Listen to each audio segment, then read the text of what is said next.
Thanks, Jamie. So I would just start with this question. What part of Mr. Comer's presentation was Russian disinformation? I mean, never forget what happened on October 19th, 2020, 15 days before the most important election we have in our country. Who's going to be the next president of the United States? 15 days before that, Mr. Brennan, Mr. Clapper, and 49 other people signed a letter that said the following. It is for these reasons that we write to say that the arrival on the U.S. political scene of emails purportedly belonging to Vice President Biden's son, Hunter, has all the classic earmarks of a Russian information operation. They further went on to say, we want to emphasize that we do not know if the emails provided to the New York Post are genuine or not, just that our experience makes us deeply suspicious that the Russian government played a significant role in this case. And of course, that letter became the pretext for suppressing this story, again, just days before the most important election we have in our country. So I would ask this, was J.P. Morgan's suspicious activity report to the Treasury Department, was that just a classic earmark of a Russian information operation? How about when Hunter Biden sent the email that Mr. Comer pointed to? Sent the email asking for keys to his new office space, one for himself, one for President Biden, one for his uncle Jim Biden, and one for the emissary for the chairman of the Chinese energy company CFCC. Was that just Russian disinformation operation in place? What part of Mr. Comer's presentation prompted the FBI to go to Facebook and say, hey, you want to be on the lookout for Russian misinformation here this election season? What part of his presentation would prompt that? And I think it's also important to understand, never forget how the story has changed.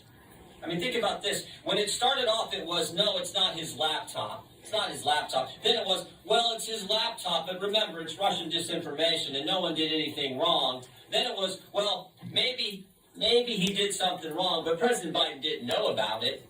And now it's, well, maybe President Biden knew about it and was involved, but it didn't influence his decisions.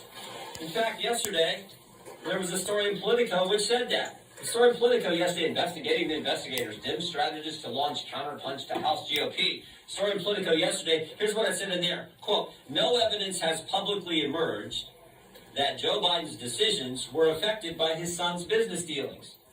Wow, we went from it wasn't his laptop and it was Russian disinformation to, oh, whatever was in there didn't affect the president's business dealings, even though he was involved, even though the laptop was real, even though it wasn't disinformation.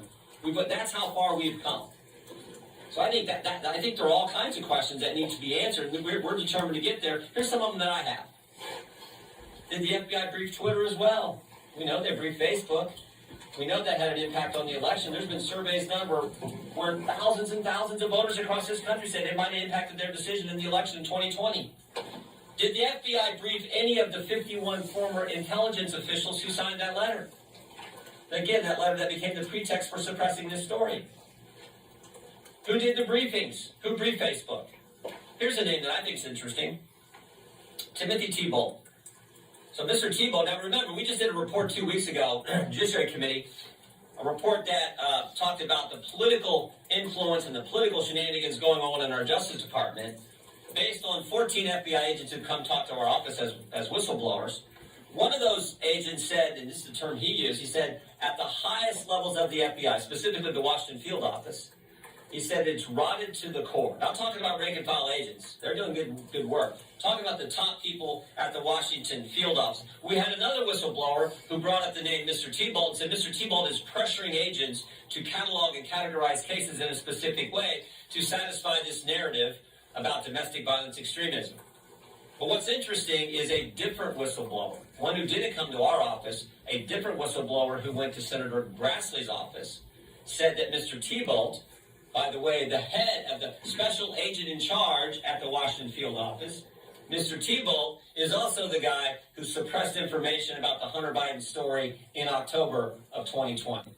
I'd like to talk to Mr. Thibault. In fact, we've asked to talk to Mr. Thibault. Even though he said publicly, I welcome a chance to answer questions, he's refused to come in and talk to us. That's someone we need to talk to.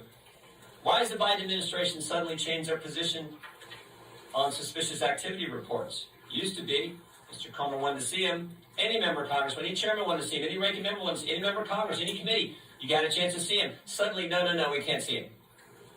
I think Mr. Comer and our team at the Oversight Committee would kind of like to see the other 148. They've seen 2.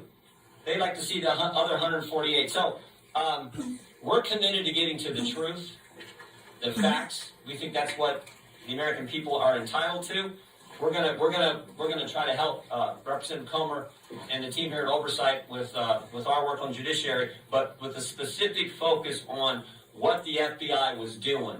We know these 51 former intel officials, they got security clearance. How often are they talking to the FBI? Are they talking to the FBI? Who's doing the talking? Who's doing the briefing? Were they briefed? There's so many questions that need answered so we can get to the bottom of this. And the final thing I would say is this. A colleague of mine said this in a committee hearing a few weeks ago, Mr. Gates. He said, when is the FBI going to quit interfering with elections? 2016, they spied on President Trump's campaign. 2018, it was the Mueller investigation. 2020, they suppressed information about the Hunter Biden story. 2022, they raided the president's home 91 days before an election. Maybe it'd be nice if the FBI and the Justice Department just stayed out of it and let we the people decide who we think should represent us, who we think should lead us. That's supposed to be how America works. So this is the focus on the Judiciary Committee, the political nature of the Justice Department, and the linkage now to what was happening with the Hunter Biden story.